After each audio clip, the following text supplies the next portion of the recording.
ఈ రోజే సబ్స్క్రైబ్ చేయండి, మీ ఫేవరెట్ షోస్ చూడండి. మీరందరూ చాలా బాగా యాక్ట్ చేశారండి. అన్నయ్య, నువ్వు వాళ్ళకి సరైన బుద్ధి చెప్పావన్నయ్యా. నువ్వు సాయం చేయబట్టే ఇలా బుద్ధి చెప్పగలిగాం మందారం. మందారం, అత్తయ్య దీపక్లు వేసిన అడ్డమైన ప్లాన్ల వల్ల వీళ్ళందరూ చాలా రకాలుగా నష్టపోయారు. ఈ డబ్బు అందరికీ పంచు, ఎంతో కొంత సాయపడుతుంది.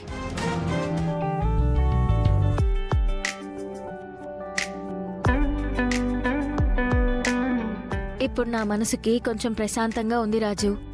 అత్తయ్య దీపక్లు డిఎన్ఏ రిపోర్ట్స్ జోలికి వెళ్లరు కాబట్టి డిఎన్ఏ రిపోర్ట్స్ లో నేను రుక్మిణి అని నాన్న నమ్ముతారు. అమ్మని కూడా అపార్థం చేసుకోకుండా ఉంటారు. థ్యాంక్స్ రాజు. అవునమ్మాయి గారు, అయినా థ్యాంక్స్ నాకెందుకు? వాళ్ళ ఇంటికి వెళ్ళేసరికి మనం ఇంట్లో ఉండాలి, లేకపోతే ఇదంతా మనమే చేసుంటామన్న అనుమానం కలుగుతుంది. పదండి వెళ్దాం. మందారం, నువ్వు కూడా పద. అలాగే అమ్మాయి గారు.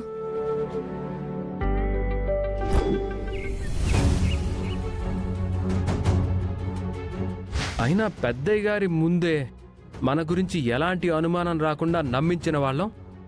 ఇది నమ్మించడం పెద్ద పని కాదు కదా విరూపాక్షి. మన అదృష్టం ఏంటంటే రూపలాగే మన అమ్మాయి కూడా పుట్టడం. మన ప్లాన్ సక్సెస్ చేసుకొని మన బిడ్డతో పాటు మనం అనుకున్న ఆస్తిని కూడా తీసుకొని తొందరగా వస్తామని ఆశిస్తూ నీకోసం ఎదురు చూస్తుంటాను. సూర్య, ఆగో. సూర్య, నేను చెప్పేది ఒక్కసారి విను. ఏం చెప్తావు? ఏం చెప్తావు? ఎప్పుడు చెప్పేదే కదా చెప్తావు. నాకే పాపం తెలీదు, నన్ను నమ్ము అనే కదా చెప్తావు. ఆ మాట విని విని నా చెవులు కూడా సిగ్గుపడుతుంటాయి. చెప్పిన మాటలే పదే పదే చెప్పడానికి నీకు సిగ్గు లేకపోయినా వినటానికి నాకు సిగ్గుగా ఉంది. అలా మాట్లాడుకు సూర్య. నేను చెప్పేది నిజం కాబట్టి ఒక్కసారి చెప్పినా 100 సార్లు చెప్పినా నిజం మారదు కాబట్టి ఒకే మాటని 100 సార్లు చెప్పడానికి నేను సిగ్గుపడ్డం లేదు సూర్య. ఒక్కసారి నా గురించి నా ప్లేస్ లో ఉండి ఆలోచించు సూర్య. చచ్చా, నీ ప్లేస్ లో నేనుండడం ఏంటి? అసలు నీ ప్లేస్ లో నన్ను ఎలా ఊహించుకుంటాననుకున్నావు? నీ ప్లేస్ లోకి వెళ్లాల్సిన సిచ్యువేషన్ వస్తే ఏ చెట్టుకో ఉరేసుకొని చస్తాను గాని నీ ప్లేస్ లోకి మాత్రం రాను. దయచేసి నన్నులా ఉండని. చూడు, నిన్ను చూసో నీ బిడ్డను చూసో మిమ్మల్ని ఇంట్లోకి రానివ్వలేదు. రుక్మిణి రూపలాగా ఉండడం వల్ల ఈ ఇంట్లో రూప కనిపించకపోయినా రూపలేని లోటైనా కనిపించకుండా ఉంటుందని మిమ్మల్ని రానిచ్చాను. అంతేగాని నీ ఎక్స్ప్లెనేషన్ వింటానికి కాదు. ముందెక్కడి నుంచి వెళ్ళు. వెళ్తాను సూర్య.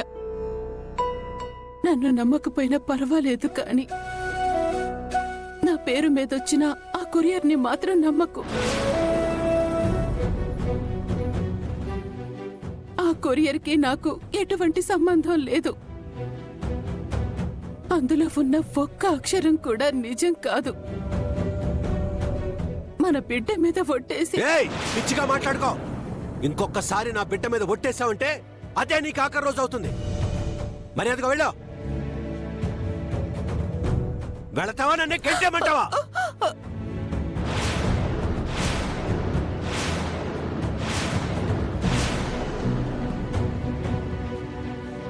ఏంటి తాతయ్య, ఎందుకంత గట్టిగా అరిచారు? అమ్మమ్మ మీరు ఎందుకు చేశారు?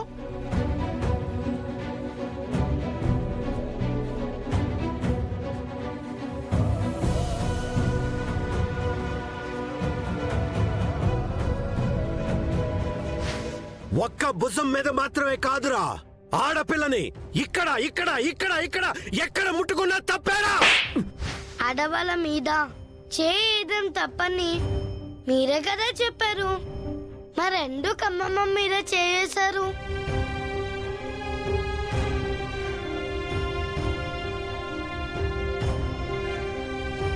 ఎందుకంటే మీ తాతయ్య మీ అమ్మమ్మకి భర్త కాబట్టి. భార్య మీద చెయ్యి వేసే హక్కు ఒక భర్తకి మాత్రమే ఉంటుంది బంటి.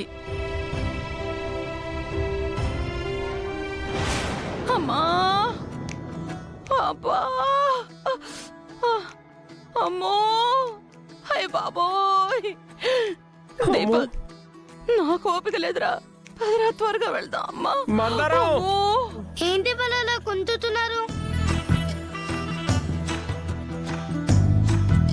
ఓ, మందారం దీపక్ బాబు అమ్మా అయ్యో అత్తయ్య అబ్బా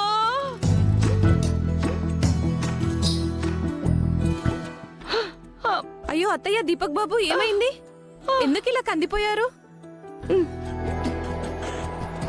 అయ్యో ఏమైంది?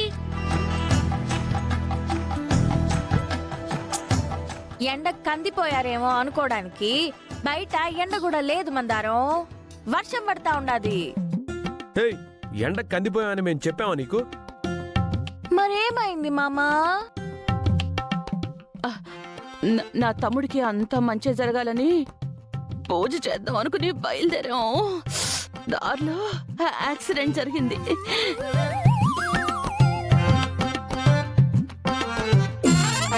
అయ్యో పాపం. తాతయ్య వీళ్ళు మంచి పని కోసమే కదా గుడికి వెళ్ళింది. ఆయన దేవుడు ఎందుకు వీళ్ళు యాక్సిడెంట్ అయ్యేలా చేశాడు?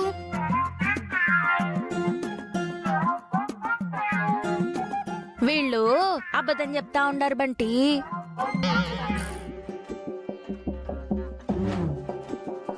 వీళ్ళు పోయుండేది మంచి పని కోసం అయి ఉండదు, వేరే ఏదో పని మీద పోయినట్టుండారు. ఆ పని ఖచ్చితంగా చెడ్డ పని అయి ఉంటాది. అందుకే ఆ దేవుడు వీళ్ళకి ఇట్లా చేసుంటాడు. అవునా? నేను ఒకసారి చెక్ చేస్తా.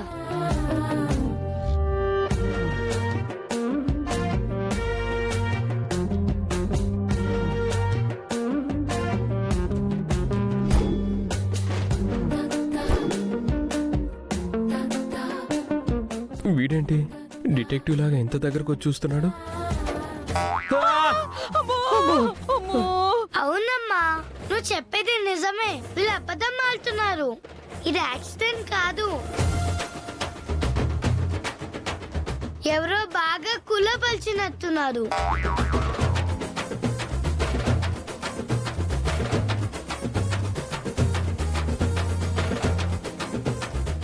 ఏమంటా ఉండావు బంటి? ఎవరో వీళ్ళనెందుకు కుళ్ళబడుస్తారు? అమ్మా, ఈ గాయాలను చూస్తుంటే యాక్సిడెంట్ గాయాల లేవమ్మా, కర్రలతో కొట్టినట్టున్నారు.